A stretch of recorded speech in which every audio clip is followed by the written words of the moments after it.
Chapitre 18. Mais qui est-il? Enfin seul, ça fait du bien. On va pouvoir clarifier quelques points avec mon ombre et Dragolo. Une fois dehors, je libère ma chevelure tirée à 4 épingles.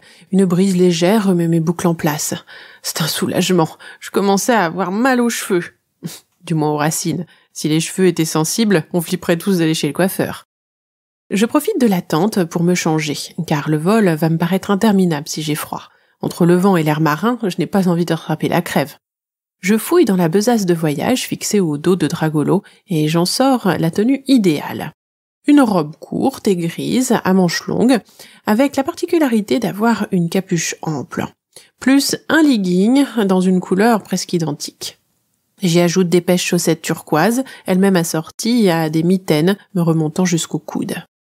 Bon, Lily, on peut passer aux choses sérieuses maintenant que tu as validé ta toilette, rouspète mon ombre. Je n'allais pas attendre que les autres soient là pour me changer. Ok, cela dit, ce que j'ai à te dévoiler est bien plus important que tes choix vestimentaires. On n'est pas à 2 minutes près quand même.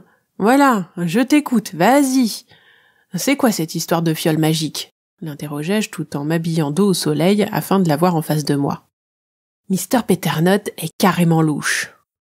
Évidemment que j'avais remarqué, c'est un monstre avec Arthur. Il n'y a pas que ça.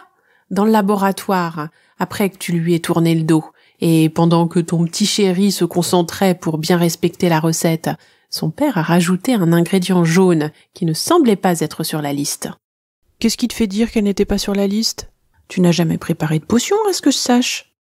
Il l'a sortie très discrètement de sa poche intérieure et l'a juste versée dans sa mixture. C'est à ce moment qu'elle a changé de couleur. Avant, elle était bleue, comme celle d'Arthur, et après, elle a subitement viré au vert.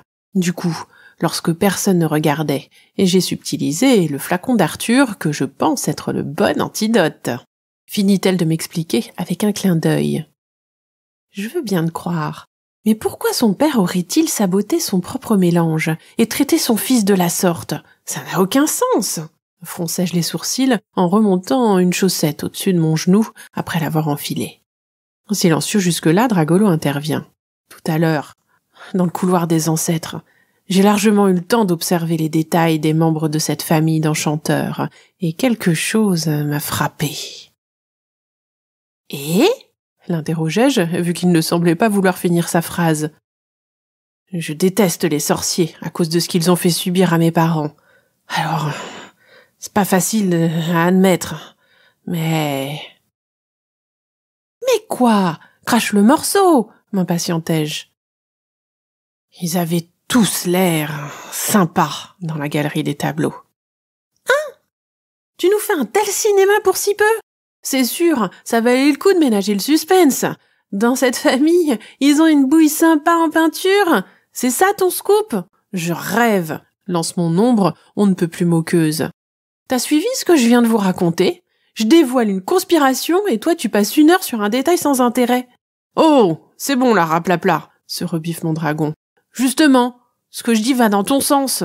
Sur son tableau, même le père d'Arthur a l'air cool. Je veux dire, vraiment cool. Alors qu'en chair et en os, c'est le contraire. Il me file des frissons dans les écailles. Mr. Peternotte est tablogénique? Et alors? Je vois pas le rapport avec ma découverte. Réfléchis! En peinture, on dirait tout bonnement un autre homme. Waouh! Le ton monte entre ces deux-là. Je m'interpose avant que ça ne dégénère. C'est vrai, rappelez-vous, Arthur m'a raconté que le portrait de son père a été réalisé avant le départ du papy pour Tadécaille. Il a dû se produire un truc après. Seulement, je ne vois pas quoi. On se regarde tous les trois et soudain on s'exclame en chœur. Il a bu la potion de Papy Augustus. Bien sûr, ça expliquerait la façon dont il traite son fils.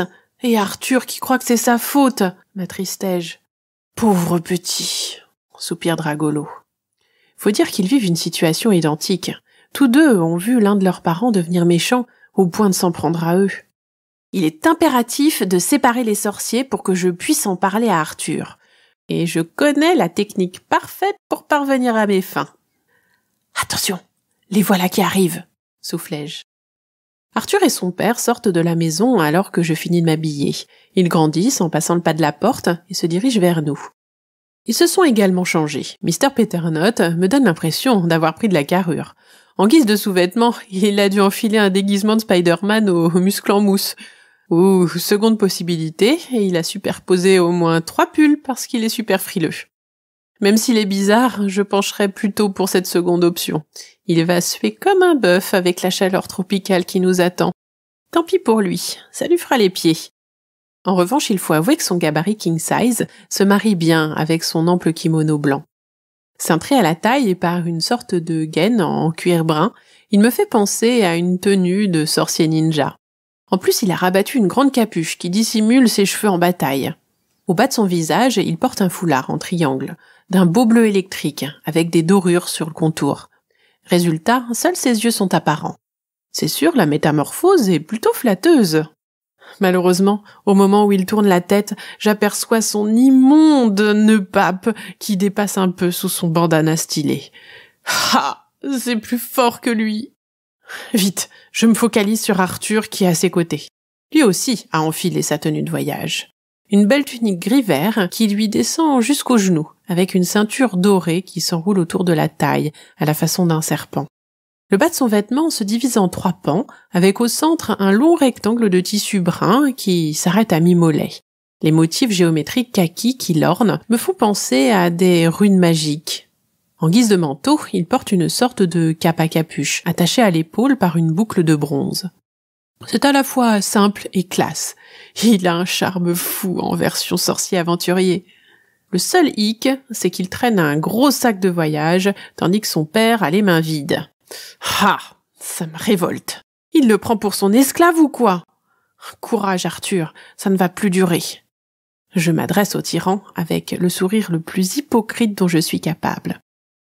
Monsieur, puisque nous ne pouvons pas tenir tous sur le dos de mon dragon, je vous cède ma place, c'est la meilleure. Pour votre premier vol, j'aimerais que vous soyez bien installés. Votre fils et moi, nous occuperons chacun une patte pour équilibrer les charges. Mr. Peternotte esquisse un rictus satisfait. Quant à Arthur, du moment qu'il est sur un dragon, tout va bien. Je crois qu'il aurait été heureux, même ficelé à la queue. Dragolo marmonne en dragonien, langage que je suis la seule à comprendre. Je suis capable de porter 3 personnes sur mon dos. Pourquoi tu racontes ces âneries? Je lui caresse le haut du front, façon de dire « Fais-moi confiance, Dragolo ». Il s'ébroue. C'est sa manière de se détendre.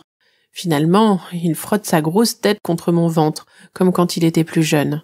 Je l'oublie souvent vu sa taille, mais je suis encore une mère pour lui. Mon ombre ne peut réprimer une remarque gratuite. « Oh, le gentil dragonnet chéri à sa maman !» Piqué dans son amour-propre, Dragolo se redresse. « Ne t'inquiète pas, Dragolo, je la suspecte d'être un peu jalouse, avec un léger côté possessif. » À l'abri des regards, je lui tends une poignée de pièces d'or qui l'aidera à tenir la distance. C'est aussi un moyen pour qu'il oublie cette chipie qu'il taquine sans arrêt. Ensuite, histoire de m'imposer d'emblée comme leader, je m'approche des Peternotte et leur lance d'un ton ferme. En chemin, nous ferons une escale, afin que mon dragon se repose. Il n'a jamais voyagé si chargé sur autant de kilomètres. Arthur, mets ton sac devant que Dragolo puisse t'attraper correctement. Et maintenant, en route!